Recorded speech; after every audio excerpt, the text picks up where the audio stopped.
Hello students, welcome back. So this is in continuation with our previous video where we were dealing with the revision of Unit 1 in Strategic Management. So in the previous video, I was just telling you people about what could be the threats for a company. So the different threats that can come up for a company can include a customer uh, who might have shifted in terms of their preferences or in terms of their buying habits. It could also include appearance of new or stronger competitors or a shift in the technology which your company is not able to cope up with. All these things can be form of threats. Moving on to the sixth point here, formulating strategies. So what is formulation of strategies is this is where you will be formulating either the corporate level strategies or the business level strategies or the functional level strategies according to the job profile that you are holding in the company. So strategy formulation is the process by which the organization chooses the most appropriate course of action to achieve its defined goals. So this process is essential. So there are different strategies that the company can formulate. In case you're speaking about a business level strategy, they can formulate a cost leadership strategy where they are trying to reduce their level of costs and thereby they might reduce the prices of their products compared to their competitors. Or in case we are speaking about business level strategy again, they can probably adopt a differentiation strategy wherein they are trying to make their products unique and different compared to their competitors. Or when I'm speaking about the corporate level strategy, in order to grow your business, you might either want to go for a merger, or you might want to go for an acquisition, or you might want to, while deciding to enter into a new line of business, you might want to go for probably uh, a concentric diversification, where you are starting a new product which is connected to what product you are already producing. Or you might want to go for a conglomerate diversification strategy, where you're starting a line of business which is entirely different from what line of business you're adopting right now. So these are different formulations that you can make. Then in the functional level, according to which department you are in, the company has to formulate marketing strategies, finance strategies, HR strategies, etc. Then the seventh point speaks about implementing strategies. So what we understand by implementation is it's a process that puts the planned strategies into action. So all this while we were speaking only about planning. In the implementation phase, we are speaking about putting the plans into action to reach the desired goals. So when you're implementing, I can implement on various dimensions. It could be a structural implementation. To put my strategy into action, I might have to change the structure of the company. There are several structures which are available. It can be a functional structure, it can be a product-based structure, or it can be a matrix structure. So I have to determine the structure to put my strategy into action.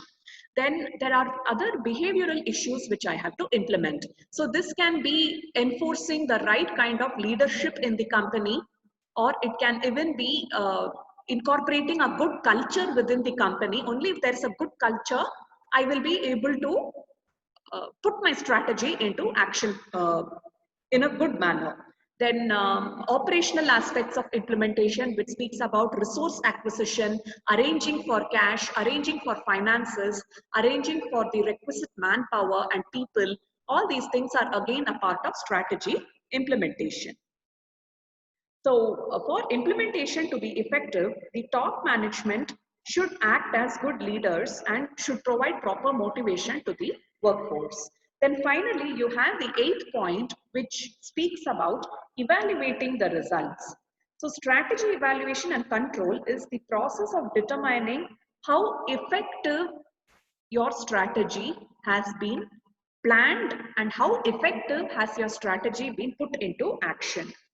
So how effective has the strategy been in terms of achieving organizational goals and taking corrective action? So it is the process of determining what is being accomplished. You're looking at what you have planned, you're looking at what has exactly happened, You're making a comparison between the two, and wherever there is a deviation from the plan, you're trying to take the corrective action. Now moving on to the next question here. So our next question here speaks about what are the characteristics of strategic management. So again, it's a 6 marker, means you need to put 6 points for this 6 marker. So some of the characteristics of strategic management here are, I have given you 8 points, any 6 out of the 8 you can write. The first point here is there will be top management involvement. So strategic management, it relates to several areas of the business. So obviously it is the top management who is keeping an eye on all the different areas of the business. So definitely there has to be top management involvement here. So generally only the top management has all the perspectives related to the business. So only the top management has all knowledge regarding to all the departments. So knowledge regarding all the departments, you need to understand if you have to frame a strategy. So it's since only the top management has the entire perspective of the organization, they'll be able to understand the broad implications, the broad effects that their decision is going to make. And they also have the power to authorize such strategies to happen. The second point, it requires large amounts of resources. So strategic management requires the commitment of the firm in terms of the physical assets that they have to acquire, in terms of the manpower, that is the people who they have to acquire for carrying out the strategy, in terms of the cash and finances which are required. All these things are the resources which are needed for implementing, for making a strategy to work out well. Then moving on to the third point here, it affects the firm's long-term prosperity. So once the firm has committed itself to a particular strategy, ultimately its image, its actions, its competitive position, advantage, everything is tied to that strategy. So its prosperity is dependent upon such a strategy for a long time. Future oriented. Strategic management involves making forecasts. So forecast obviously involves trying to predict what is going to happen for the future. In such decisions, the emphasis is on development of projections that will help the firm to select the best of options. And during difficult times, during the changing environments, only those businesses which make good forecasts, maybe in terms of the sales, firms which make good forecasts in terms of how competition is going to be in the future, firms which are going to make forecasts relating to how technology might change in the future. All these things have to be decided in advance in terms of strategic management. Then the fifth point, it's multifunctional or has multi-business consequences. So strategic management is a complex process which affects most of the areas of the firm.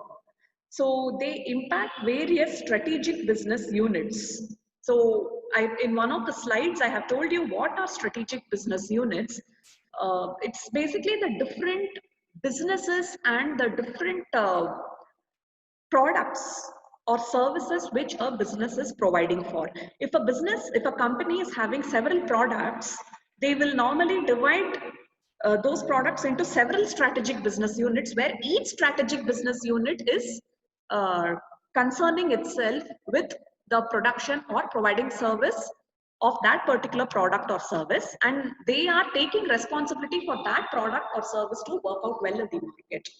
So when a strategy is made, it affects the several strategic business units, especially in those areas relating to the customer mix, the competitive force, organizational structure, etc.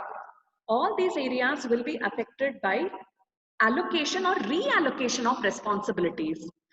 Some people who are there in one strategic business unit of a company might be shifted to another strategic business unit of that company. some of the resources, some of the machinery, etc., which one strategic business unit is using might be transferred to another strategic business unit. So this way, allocation and reallocation is happening whenever a company decides to make a strategy. Sixth point, by its nature, it is multidisciplinary. So strategy involves several disciplines and several functional areas. So it can involve marketing, finance, human resources, operations, etc. Have a look at the seventh point now. It is dynamic in terms of relationship. Why is it called as dynamic is because it has to adapt itself quickly to the changes which are happening in the environment. So as the environment is subject to fast change, the strategy too has to be dynamic and has to adapt to changes happening in the environment. Then have a look at the eighth point here. Strategy requires searching for new sources of advantage. So you'll have to keep looking out for new sources of finances. You'll have to keep looking out for new sources of intelligent people who are willing to work for your company. You'll have to keep coming up with new rules and new ways of doing business in order for your company to be better compared to competitors. So simply copying another person may temporarily benefit you, but in the long term, it is not going to benefit you. So it continuously involves searching new options for the future. Now have a look at the next question here. So our next question is speaking about explain the functions of strategic management. So again, when I'm speaking about the functions, again we are speaking about process. So whether they ask you for process, whether they are asking you for elements or components or strategic planning process or functions, it's all one and the same. You need to write the same answer. What is decision making? What are the steps involved in decision making process? So here you have strategic decision making and the steps which are involved here. So the first step which is involved is what is decision making? Decision making is where you are trying to identify different alternatives uh, to approach a problem or different alternatives to give a solution for some problem or an opportunity or a threat, etc. So among those solutions, you're trying to choose the most optimum solution, which is best for your company. This is a decision-making situation. So what are the steps which comes in decision-making is, first of all, you have to identify the problem. So the problem is a question which is put forward. A problem may be arising because some goals are not being met, or the company has not achieved what it is supposed to achieve. So you need to clearly understand the problem here. Supposing the problem you have stated itself is not correct, obviously the solutions which you come up to solve that problem will also not be correct. So this is the first and foremost aspect relating to a decision making, identifying your problem and correctly identifying your problem. Problem can be many things. See, supposing one problem may be your company is supposed to achieve a target of 30 crore worth of sales, but you have achieved a target only worth of 15 crore worth of sales. How will you correct this problem? So there are various solutions that can come up. Choose the correct solution. Another problem can be you're noticing that of late many customers are leaving your company and are instead preferring an alternate company's products. Various solutions can come up to bring back those customers to your company. What are those solutions? All that you need to evaluate. So this is the first point. Second point is analyze the problem. The cause of the problem, the different areas which the problem is affecting your company, all this has to be understood clearly. So you have to thoroughly classify the problem and collect the relevant information related to the problem.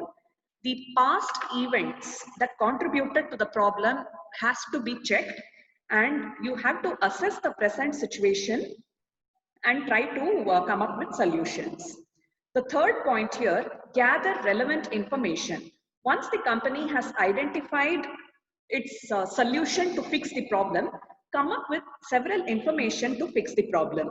So also seek information from both internal sources, that is from your employees, from your business partners, vendors, etc., as well as external sources, which can be newspapers or which can be market research, that is interviewing your customers and trying to find out what solution can come up. All these things can be ways of collecting information. Fourth point speaks about identifying alternatives.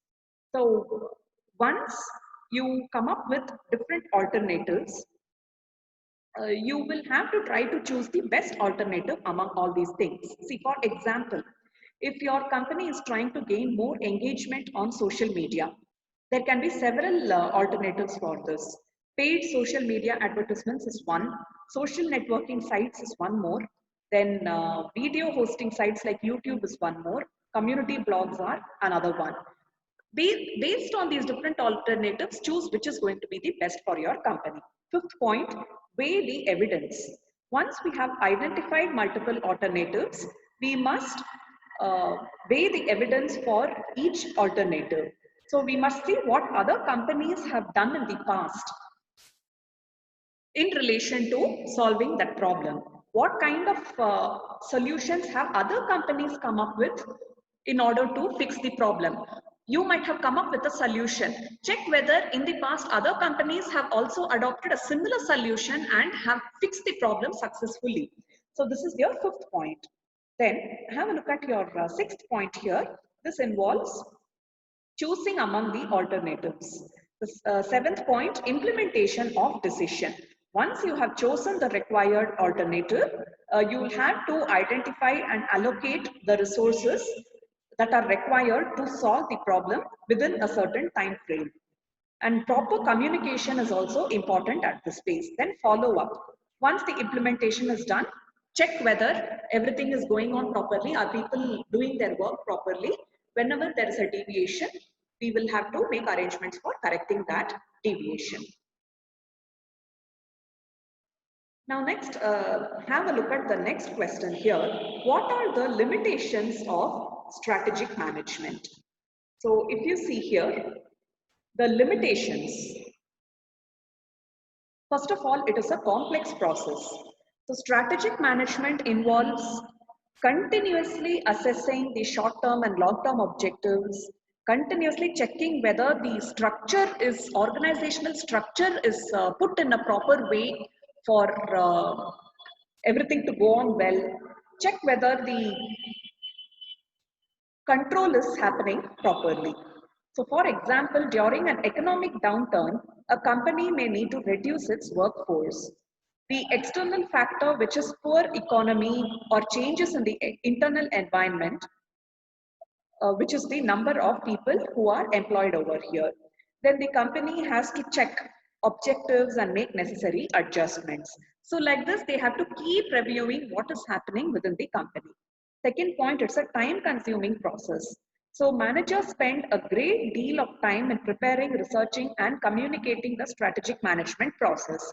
So for example, managers may be busy framing long-term objectives and busy trying to create strategies for the future. So in this process, they might neglect some current problem which is troubling the company.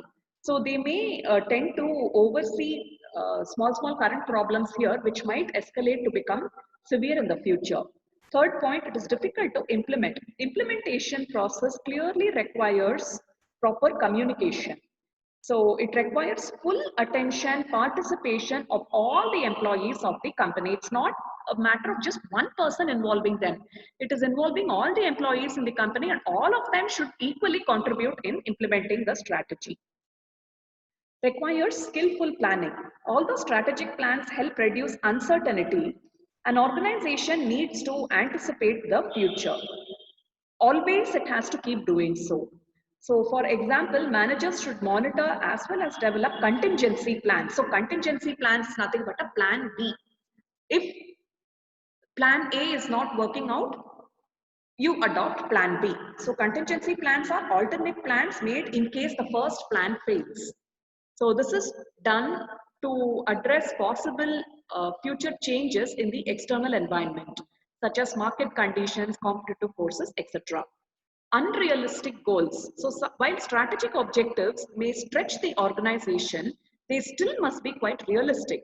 If people feels that the goals are very unachievable, then they may not even try. You will not be able to get the cooperation of people if the strategy is, if the goals are too complicated. Then unclear accountability. If people are not clear of their role and their accountability for strategy delivery or for doing their work, it will be a challenge for the business to get the strategy in action.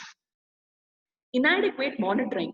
So managers are unable to assess if the strategy is being achieved. If the manager does not have clear information on why is performance failing, or how is it that performance is falling short, they will not be able to take corrective action. See, because there are so many people involved in the strategy, it may be difficult to monitor individuals. So when an individual does not perform well, or when an individual is doing something against the benefit of the company, it might become difficult to monitor them and thereby put the strategy into effect. Finally, you have lack of alignment. The organization has not been aligned for strategy implementation. So here is a situation where strategy is formed, but the organization has not created the correct culture to implement the strategy. The organization might not have created the correct structure for the implementation of the strategy. The leadership might be very bad. So in all these situations, again, there is no alignment between the strategy formulation and strategic implementation, which clearly becomes a bad problem for the company. So with this, your 6 markers are taken care of. Now, if you speak about the 15 markers, again, we have finished the benefits and limitations. So all these things are almost covered in the 6 markers.